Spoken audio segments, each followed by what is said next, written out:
typical 3 to 5. We have a 10 to 15% pullback in the market. That sticks for a bit. That is natural progression of our market, right? And if you're in the market right now, you know that there's some pain points right now. S&P started at about 51,000. We were down closer to 45,000. I would anticipate that to continue to do this for the rest of close to the fall of 2026, probably looking around November when it's mid-year election. Again, I don't have a crystal ball, but that is the expectation. So your financial advisor should be talking to you about that, right? Telling you what the expectations are. Last year when I was meeting with clients, I'm like, look, we're in year 3 of a positive spin. I would be prepared for not such a great thing probably in the next year or 2. So I think we're here. They just talked about interest rates on Tuesday on one of our calls. In the beginning, they thought the rate would come down again in May. Now they're saying, nah, we're probably not going to see another rate drop in May, okay, because of gas and oil prices. But again, mostly what you're seeing in the market is not new. It's been history repeat itself. We hear a lot of different things because the media is very loud, and it's very loud, and it can go both ways, right?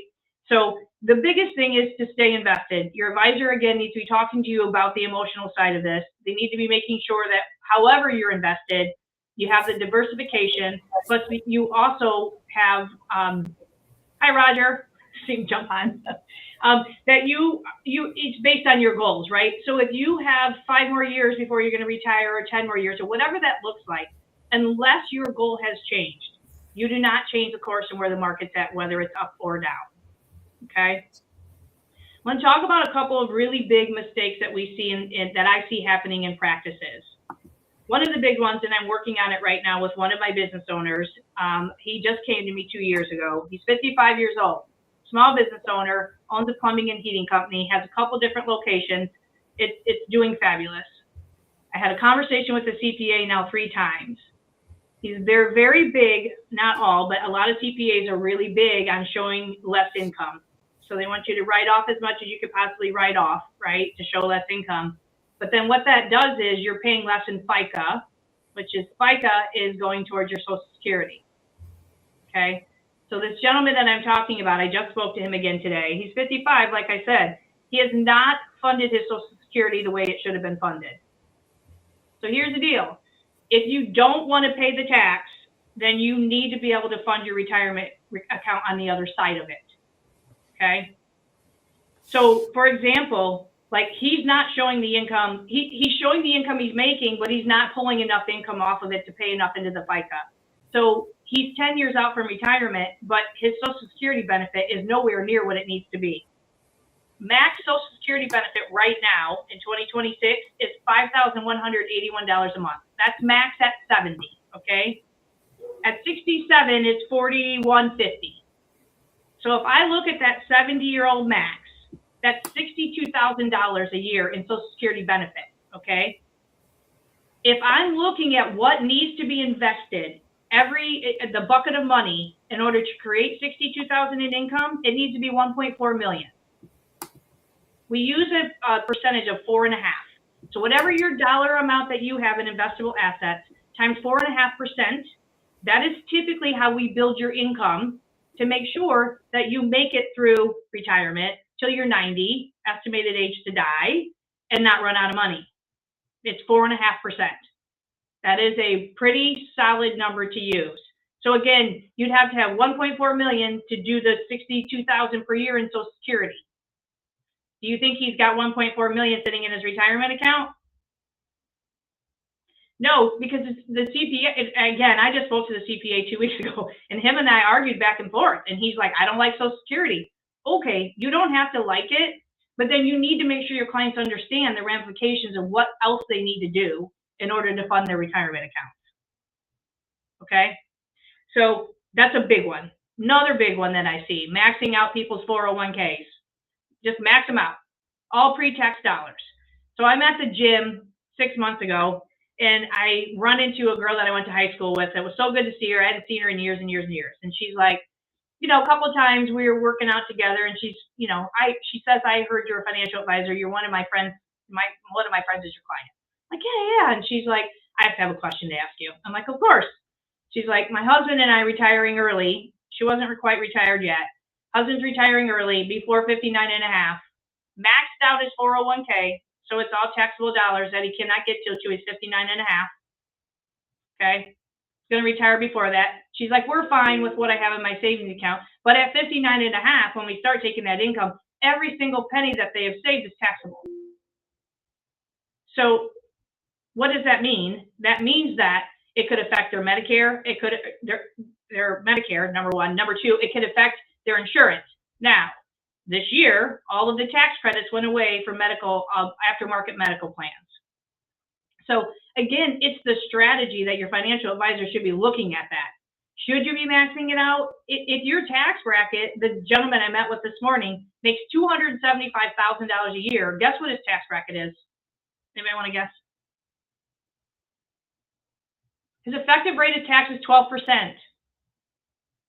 Not kidding. He's got 4 kids. He's married, and his standard deduction is $30,000 alone. So I said to him, I said, why are you putting all pre-tax money into your 401k? He's only putting 3%, which is a problem too. But anyways, let's not do pre-tax. You don't need the write-off. Put it on the Roth side. So again, those are things that your financial advisor should be talking to you about. You know, when I started in this business forever ago, I spent probably 70% of my time building portfolios. You know, are we doing stocks? We're doing mutual funds, which we didn't even do ETFs back then. What strategy was I doing there? I spend about 30% of my time building those portfolios. Why? Because I don't need to. I don't need to spend all my time building portfolios. I can build you a really good, solid portfolio. The 70% of my time is this. It's this planning and understanding what I need to be doing as a financial advisor to get you to where you need to go. Okay? I want to talk to you about waiting. Here's another thing, and I'm going to give you some numbers. I didn't do slides because I think they suck up the screen and nobody wants to see that. So I'm going to give you some numbers on just what a difference of 3 years would be if you waited to get into the market. Because that's the other thing I will hear. Well, I'm going to wait. Market's not great. Market's too high. I'm not getting in. Market's too low. There's always a reason to not get in the market, but there's actually always a reason to get in the market. I tell clients all the time, if you have cash sitting on the sidelines, we're not timing the market, we're going in. Okay? So here's a true stat. This is a hypothetical that was ran, and we always go backwards, right, when we're looking at illustrations and how money actually works. So at the age of 30, you start putting into your IRA, which is $7,500 a year. That has changed again, but $7,500 a year, age of 30, you're going to put that in. When you hit 50, you're going to do the catch up. So you add the additional $1,000. You retire at 65. Okay. You have approximately $1.1 million in your IRA by doing that. If you wait till you're 33, same exact scenario, you have $914,000. It's a difference of 3 years. So that's a difference of $21,000 for a difference of $224,000. It's a big number, very big number. So don't wait. If you're waiting, don't.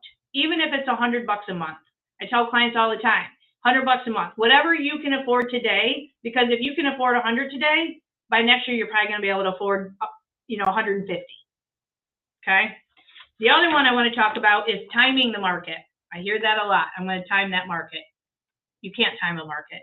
Even our day traders, will they get lucky sometimes with stocks? Absolutely. Will they also have not such great luck?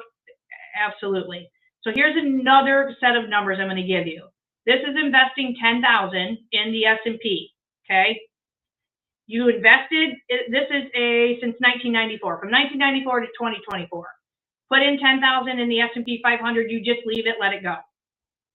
It's a 10.9% return, average about $224,000. If you just miss the best 20 days of the market, 20 days, 6.2% return, $60,000 by trying to time the market. If you miss the 50 best days in the market with that 10,000, you have $17,000 for a return of 1.8. It's a big deal. You can't time the market. Okay. Questions or anything? Anybody want to talk about anything that they have questions on?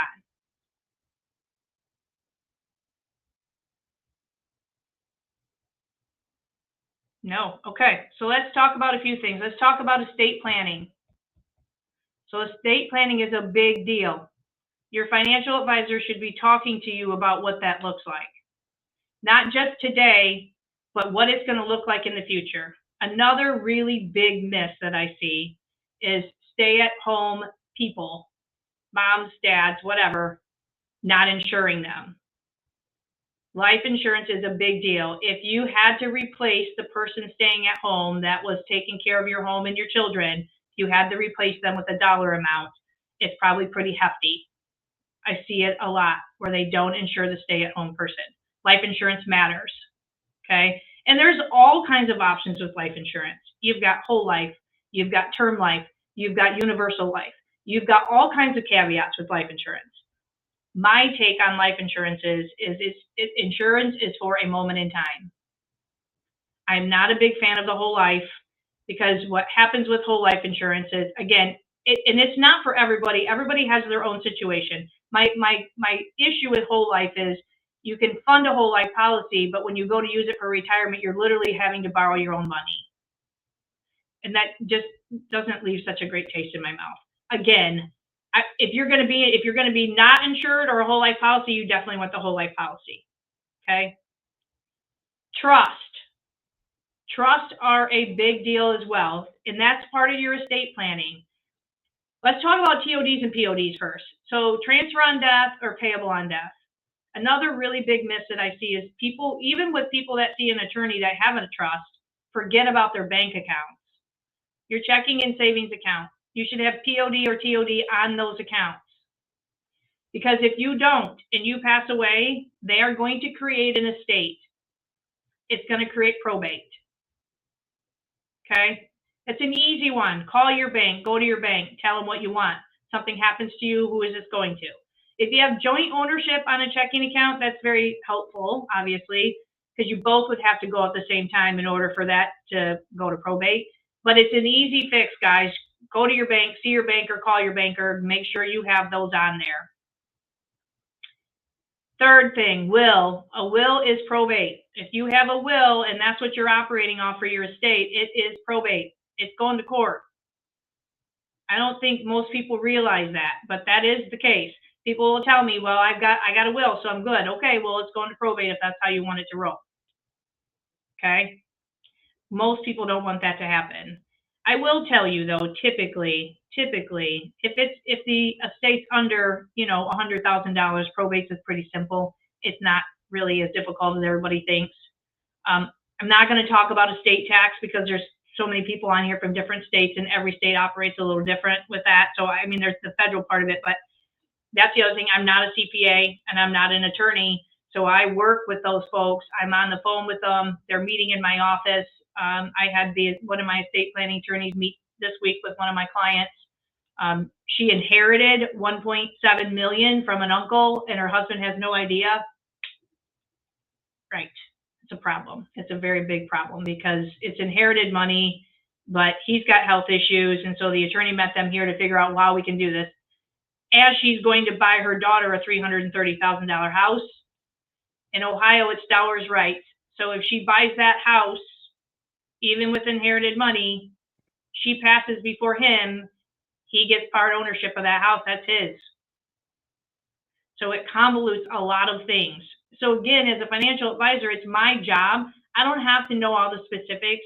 I need to be aware enough to be able to call the right attorney in to help with it. Chasen, you have a question?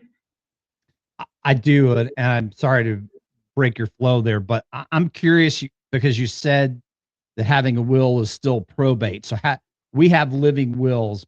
Joe and I have living wills, and then we have our will. But I mean, we have, so that our hope was in this, or our understanding was within this, that if something happened to either one of us, that this automatically supersedes us having to have any kind of difficulty with fighting for what each one would get.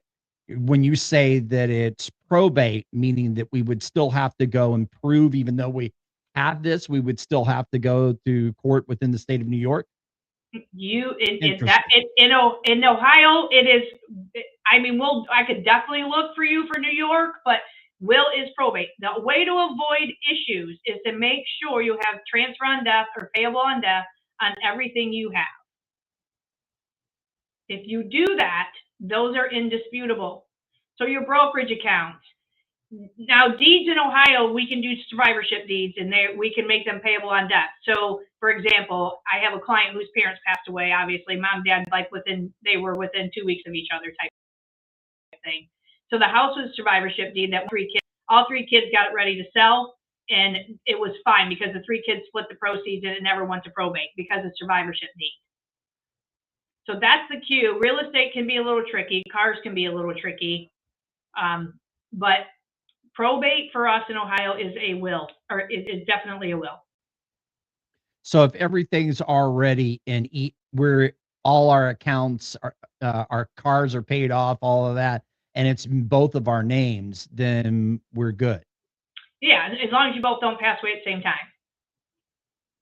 So we would have to have, all right, I got you. Okay. Okay. Thank you. You're welcome.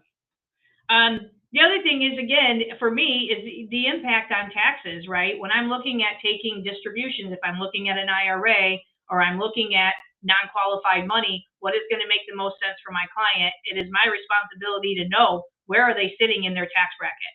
So, for example, I have a dentist who funded his 401k, maxed it out before he got to me, and he's retired now. He's actually working for free in his practice for his daughter for medical insurance because he's under 65.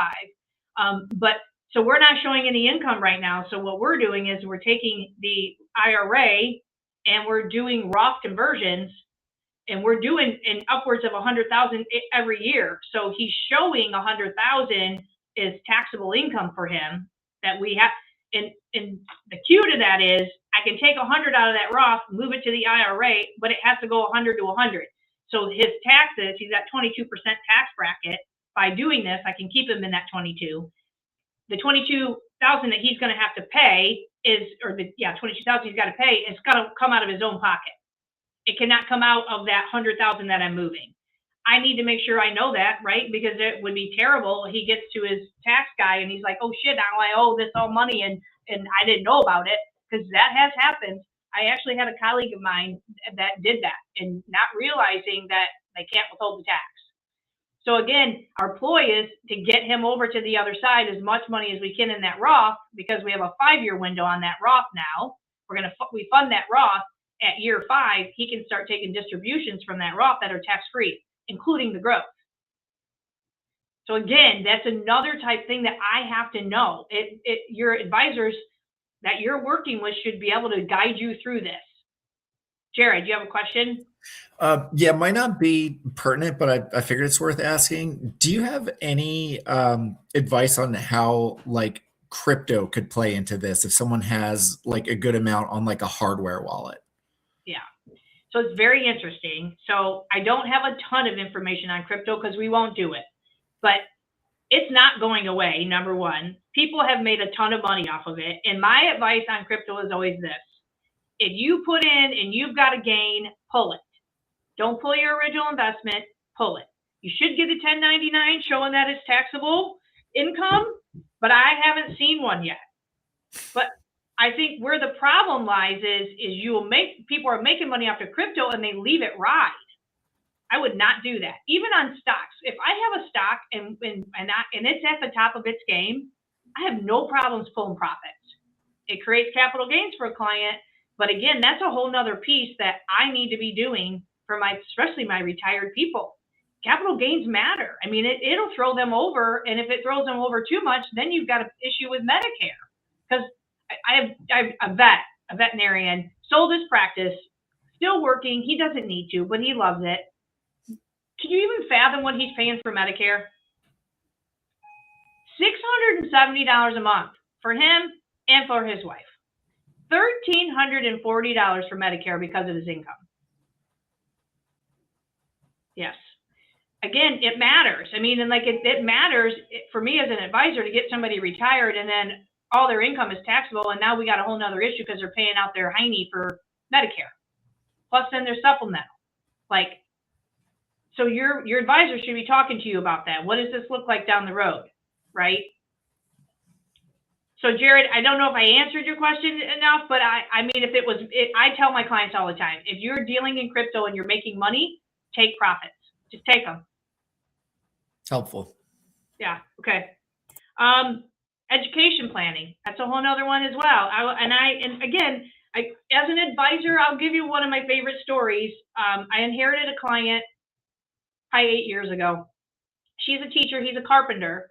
And I'm looking at their retirement numbers. And I'm like, oh, God, you guys are not putting enough away. And after getting to know them, she straight up told me, my goal in life is to put my 3 kids through private high school, and I'm going to pay for it. I'm like, okay, all right. So let's figure out what we need to do. You're going to be behind the 8 ball for retirement. They knew it. And I said, so here's what we're going to do. We're going to meet every year. We're going to continue to set goals, make sure we're staying on pace. And the minute that Theodore is out of high school, we really need to put pen to paper, because you have got to start putting all of that money into your retirement. We have done that. Theodore's out of college now. It's been 44 years, I think. We have done that. But if I wouldn't have listened to her, there is no way she would have stayed with me. Did I hate the fact that they were limiting their retirement funds to put their kids through high school? Yeah, I didn't love it, but it didn't really matter, because it was their goal, and that was their goal. And she is completely content that she was able to do that, knowing she's trying to fund the crap out of her retirement right now. She's a teacher, so in the state of Ohio, she has STRS. But again, she's only 57, and she wants out of there, but STRS cuts her pension by 33% if she goes now. So, I mean, we're working through that. But again, your advisor needs to give you advice, but they also need to know what's important to you, because if I would have said, I think you're crazy and we shouldn't do this, I'd have lost her as a client right away. Okay. So let's go back to education planning, because I will hear this a lot too. Well, my parents didn't pay for my college. I'm not paying for theirs. Okay. Well, that works a little bit, unless you want your kids to go to a 4-year school. If you want your kids to go to a community college and you're going to help, and they're going to pay for it on their own while they're here, or while they're in the community college, and maybe transfer to a 4-year later, okay. But I will tell you, there are maximums that these colleges will loan a freshman. I have 3 children. My 2 older ones are already through college. My last one's a senior right now. So we're in the heart of this college piece. And they will literally, so I'll just give you real numbers. University of Cincinnati, which is a great school. That's where my daughter is committed to going to. It's $34,000 a year. It is a public school, and they will allow her to borrow $5,100 a year in a federal loan. Thankfully, we don't have to. I mean, I do a 529. I'm a firm believer in a 529. But what is she supposed to do? If I didn't have anything prepared and I was not willing to help her, she would have to go to an unsubsidized loan, which is where these kids get in so much trouble with school. $100,000 in debt coming out of a 4-year school is insane. I mean, I'm not saying as a parent that you are required to fund their education, but what I'm saying to you is, if you don't want to have any skin in the game, then their options are probably going to be, they're either going to have a lot of debt or they're going to stay for a community college, which I'm not against. I mean, like, every kid is different, right? But it's the knowledge that my clients need to have of, like, what options are really going to look like if they do nothing. Okay. Healthcare coverage. It's another one that I work on, especially aftermarket, right? I mean, if you got a 62-year-old and they want to retire, they've got 3 years before they're going to hit Medicare. What does it look like for aftermarket insurance? That's conversations that I have with clients on a daily basis. I use somebody that's in our area that's all she does is aftermarket insurance and in your supplemental plans, because it matters. It matters that I know what the cost is going to be.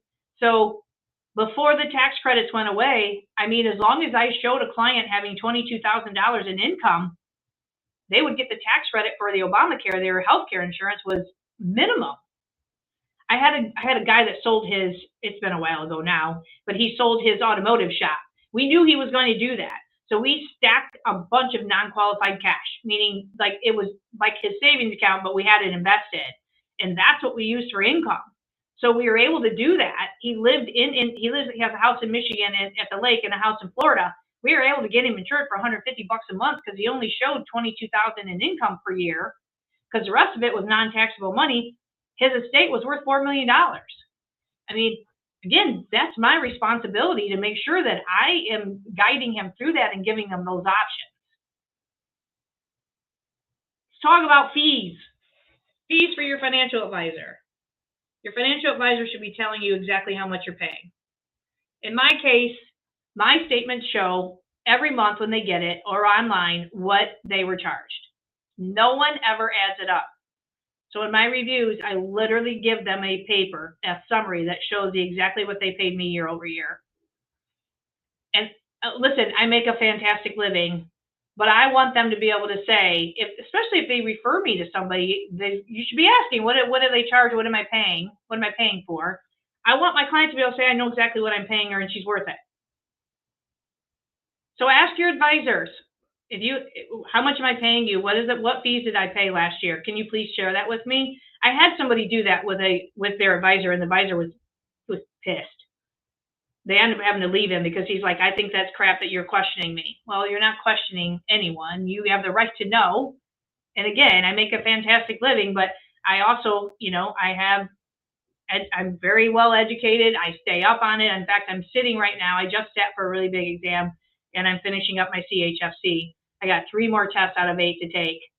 And yeah, I'm taking a break for a hot minute until fall again. Then I'll pick back up my last 3 classes. But I have my MBA. I am a chartered retirement planning counselor, and I'm also an accredited behavioral financial professional. So the accredited behavioral financial professional is a designation that is like a psychology of money. And it's fairly new. It hasn't been around a really long time, but it's basically a master's in psychology for money.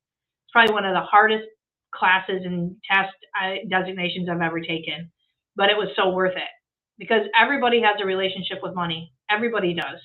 And it's my job as an advisor to find out what your relationship is and help you muddle through it, or, put out some fires that don't need to be there, right? There's no judgment in my office. That is a big thing for us. There's no judgment here. Life happens. People don't save enough. People save too much. People, it's all gamut. I'm here to help. I'm not here to judge. I'm here to try to help you get where you want to go. And, some of my people are like, I don't want to leave my kids a damn dime. Okay, well, let's figure out how to not do that then. Or the other ones, I want to leave my kids, or you'll get the husband want to leave and the wife not. And then you've got to work through that. What does it look like? Can we close the gap? I have one husband and wife. Husband does not want to leave anything. Wife does. Kids are adults. So we actually did a second to die policy. So they're paying for a life insurance policy. So the first one to die, it's not going to affect the life insurance policy. But ideally, if the second one is living and she needs the assets, because why women typically outlive men, if she needs those assets for long-term care, we can feel comfortable to take her assets to pay for her long-term care. If she dies, a life insurance policy goes to all 3 of her kids to be split so that they're not left with nothing. Again, it's my job to figure out how to make that work, whatever your goals are. And that, and there's some, I've had 2 probably in the last 12 and a half years that came to me to retire when they shouldn't have. And just to be honest, the one is picked up from here, moved to Florida, living her dream life, but she's running out of money. And now she's, 66 years old and she's pissed because she don't want to go to work. I'm like, I don't want to say I told you so, but here we are, right? It's my job to be honest too. And the one lady, she came to me after she retired, and I'm like, okay, you've got 2 options here. You either need to go back to work, or live your bestest life over the next 2 years and just live like you're a rock star and then go back to work. And she started laughing. She goes, I'm going to live like a rock star in the next 2 years and I'll go back to work. And exactly what she did. Okay. Again, I have to be honest, right? And if I can't accomplish what they want to accomplish, can we meet in the middle and figure that out? Right? Your advisor should be doing all that for you. The old adage of just building a portfolio is gone. Okay, anybody have questions? Anything they want to ask? Karen. Hi.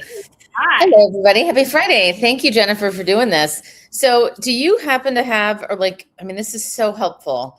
And I'm wondering, because I'm one of those just sort of passive, have a financial advisor, let them do their thing. And I really don't ask many questions. And we meet quarterly. And usually I don't look at things. I mean, I don't know. I wish that I were more interested in it. And yet it is challenging for me. But of course, I don't want to miss out.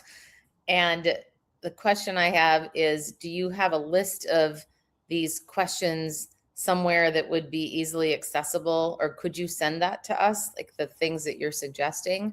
Yeah, I can send it to you. I just wrote them all down. I mean, like it's part of our process too, right? When I meet with a prospect, my 45-minute appointment with them is only for information gathering, only. And then I'll bring them back in and try to accommodate what they're looking for. And so we have an actual laid out process that we have, and I can definitely show you that. I mean, and it looks like almost like a loan application is how we do it to gather all the information. So you could use it in reverse, like, listen, you should be asking about these things. The other thing that we didn't talk about is income and like cash flow. There's no reason why they shouldn't be helping you, because that cash flow and that income, that's so important, because that is a number that you're going to need in retirement. When people retire, they do not stop spending money. You don't change your behavior when you're working to retire. People will say, well, when I retire, I'm going to start traveling. If you weren't traveling before, you're not. If you're traveling now and they say, well, when I retire, I'm going to stop traveling. No, you're not. You are not. You are going to continue the same lifestyle. So that income, how you're spending your money now, is how you're going to continue to spend in retirement.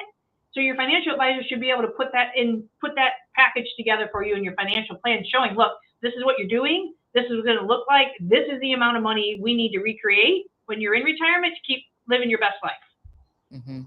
Yeah, so, thankfully mine is doing that. 2 questions. Do you have, excuse me, do you work in the state of California? I can work in the state of California within 48 hours. That's okay for me. That's all it takes. Yeah, it's really because of Edward Jones. I literally, like, I have a professional athlete that just was. It's a great story too, and I can share it with you. But yeah, he lives here, but he bought a house in Texas for his mom. He's a professional athlete, 26 years old, that got taken to the cleaners. Business agent, you name it, completely misguided. Young guy, like I said, 26 years old, and he was referred to me. I did not think he would come in here. He came in by himself. He had $70,000 left. Yeah, after a $3.1 million fight. So sat down. I'm like, what can I do for you? The entire office smelled like we just walked out of a weed factory. And so it was, I'm sitting there like, what am I going to do? By the end of the conversation, I realized how young he really is, how good of a kid he really is, who believed that he was being helped, was not being helped. We moved the $70,000 over and put it into just a money market. And I honestly did it, like, I'm not getting paid on this. I don't care to get paid, but I did it because now it's safe. So in order for him to get to that money, he's calling me. And I can, and I said to him, I'm like, look, I'm going to give you the money if you want it, but I'm going to ask, what are you doing? I said, so maybe you don't want it here. And he's like, no, I do. And like, had a really good, tough conversation with this kid. He's African-American. He's living in a not great place. But I had to get licensed in Texas in order for him to bring over that, because that's where his actual residence is, because he bought his mom a house, which he owns free and clear. So his actual net worth is pretty decent, because he bought a bunch of properties, which, again, a little misguided. They're sitting empty right now, but that's all another day. But he's getting ready to go. He's got a contract coming up. So he's going to go to the UK. And so the contract, and he sent me a wire and asked me all the right questions. So I'm like, I'm super pumped for this kid, because I think, you know what? If I can do anything to help save him from crappy people steering him in the wrong direction, then we've done our job.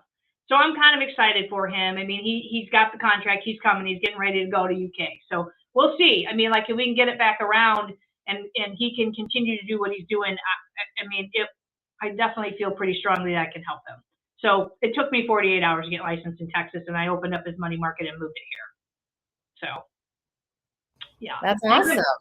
Yeah, I mean, I'm licensed in like 9 states. Not awesome about him. I'm sorry about that. But I'm glad. Yeah, but he's young enough to recover, and he doesn't have debt. Yeah. That's the beauty of it. I mean, so there's a lot of positives in it.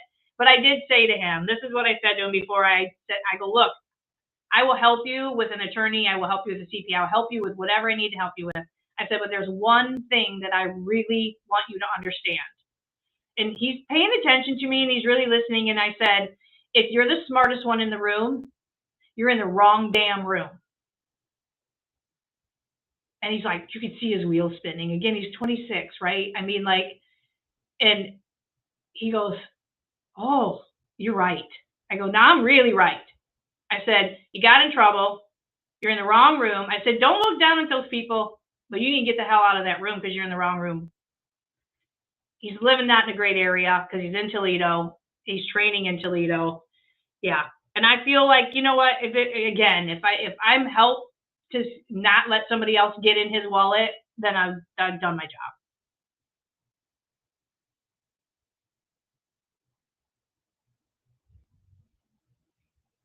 Anybody know what an RMD is? That's on my list too. It's a required minimum distribution. When you overfund your 401k or IRA, when you are right now 73 years old, you have to take a minimum distribution out of your IRA, period. Go back to the dentist I was talking about, how we're doing those conversions to convert him over to the Roth. Because when he's 73, I think he'll be grandfathered out at 75. He'll have to take a minimum distribution off those IRAs. His minimum distribution is $129,000 that he will be taxed on, which can then change his Medicare. Again, keep in mind, he's only 62, so he's working to get insurance. He's working for free for his medical insurance. But if I do that and I start throwing his income around, he's going to have some potential issues with because he has to take so much. I have another one. I have a professor who retired from the University of Toledo, overfunded her 403B at the time. So she has her pension, which is pretty hefty. Plus, then she has to take that full distribution on her IRA. Same thing. So her Medicare is through the roof, and it just makes her so angry. There's nothing I can do. She has to take those distributions. She didn't get to me in time in order to do that tax planning for her. So required minimum distribution is your RMD that is based off of, like right now, if you were 73, you would have to take that distribution. Okay, so your advisor needs to be looking at that again, projecting out for you. What is your RMD going to look like? They can project for you. So make sure they're looking at that for you. Anybody want to talk about the ugly, the long-term care?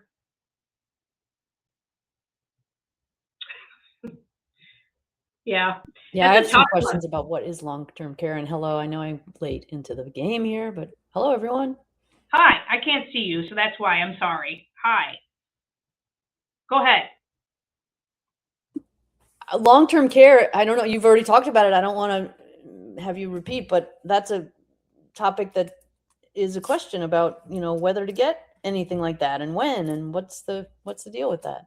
How does that work? Yeah, I haven't talked about it yet. So, I mean, there is a very sweet spot with long-term care, and it's typically between about 55 and 62. I do not sell any or provide or whatever we purchase, whatever we want to use the word, long-term care that is premium driven, because they will only guarantee a premium for 3 years. And we all know what happens to healthcare. It goes through the roof. So there's some big hefty conversations about what their portfolio, what they have in their portfolio. Does it make sense to roll the dice, or does it make sense to pay it to buy a hybrid? And then the health issue comes into play as well. Pac Life used to be the biggest provider. They don't even sell long-term care anymore.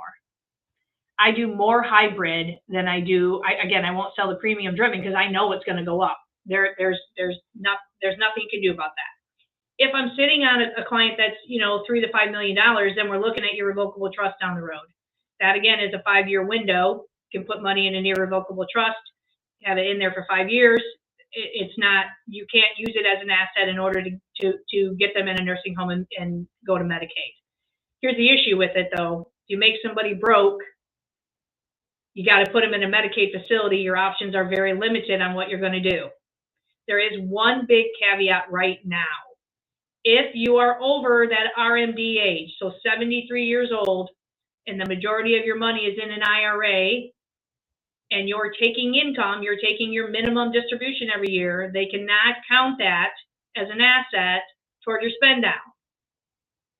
So that's a really big bonus. I don't know how long it's going to stick though. I don't know how long the IRS rules are going to stay with that.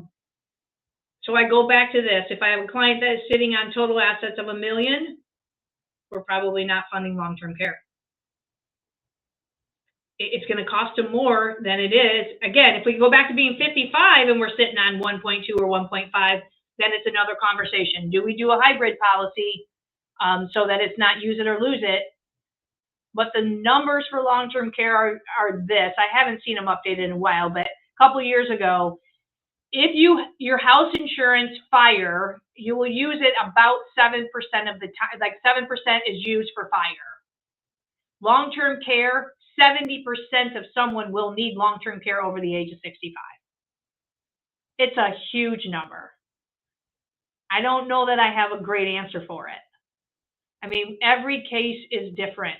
And then you got to add in health, because any of those policies outside a hybrid typically won't do a physical. But if you are at a point financially and you're in that age range, 55 to 62, and you can financially withstand a long-term hybrid policy, you need to be talking about it with your advisor, period.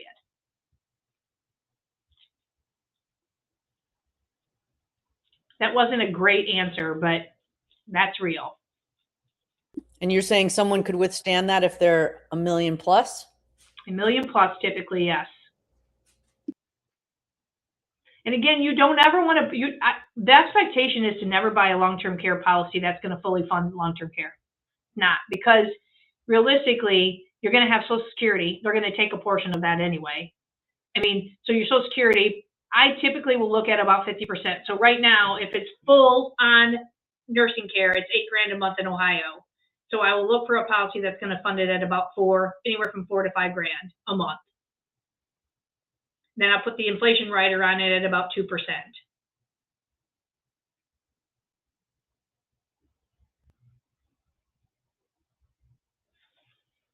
That's the other thing. Like, so at Edward Jones, we do not have any products. We don't have anything proprietary. So I have an insurance person that doesn't work for Edward Jones, but she is contracted for Edward Jones, that I literally can bid everything out on. She's amazing. I know her personally. I've spent lots of time with her. I literally can call her and we will consult on a client and figure out what's out there, because that's the other thing. These policies are changing daily. I mean, it's insane how quick they change. And so I have the ability to call Shelby, and her and I will go through a client and figure out what makes the most sense. I just did one hybrid. Let's see if I can look at it. Husband is 12 years older than her. And again, men typically die, women typically outlive men. So in her case, he's like, there's no reason to insure me because she's going to take care of me because she's so much younger than me. But she's going to be the one because this is a second marriage for them. She doesn't have any kids. He has kids from a prior marriage. So we're funding some of his assets are going to go to his adult children when he passes away. Not all of it's going to go to her. So we went through and did a hybrid policy. She funded it for $50,000 right off the bat. And so it's a $50,000 one pay, non-qualified money. So it's not IRA money. And it creates a benefit for her. And as she grows, because she's 50, I think she's 50. She's 50. She just turned 50. So when she's 70, the benefit in there will actually cover her entire nursing home care at $8,000 to $9,000 in those brackets, because I have an inflation rider on it to cover it. But again, got to keep in mind, she funded $50,000 right out of her savings account in order to fund this at the age of 50 to get her the coverage that we feel like she's going to need. Again, that's more of the wealth transfer planning, right? Anytime there's a second marriage involved, if there's kids from one side or both, that changes the way you're planning. I mean, and that your advisor needs to be having that conversation of what does that look like if I pass away now? What does that look like if I pass away in 20 years? Like, how do we want this to look? I mean, like, especially in this case, right? If he left her all of his money, she's 50, he's got 2 adult children that are going to get nothing. The chances that she could remarry are strong. Will she? Maybe not. But again, that's my job, is to figure out okay, so they lay on the table what they need from me, and I come back to the table with options that they have or don't have. And I mean, I've had an advisor tell one of my clients that end up coming over to me for that reason, they aren't going to help them with their Social Security. And I'm like, what do you mean they're not going to help you with your Social Security? Like that's insane. Like, that's part of what they should be doing. I mean, there's a plan. Should you take it at 62? Should you take it at 67? When should you take it?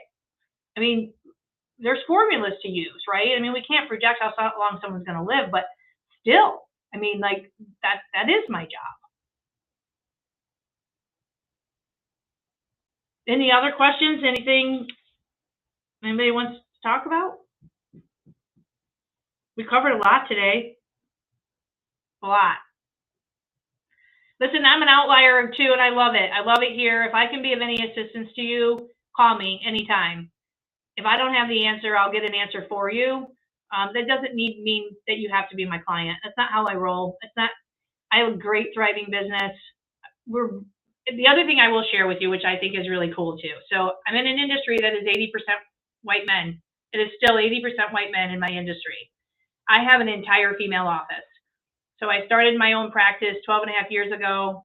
I brought in a business partner almost 3 years ago. She'll be with me 3 years in June. She came in fully licensed as well. It took me forever to get her because I knew that's who I wanted.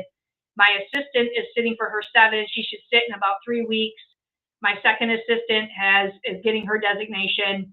Once my primary assistant has her 7, we'll be the largest female financial practice in Northwest Ohio.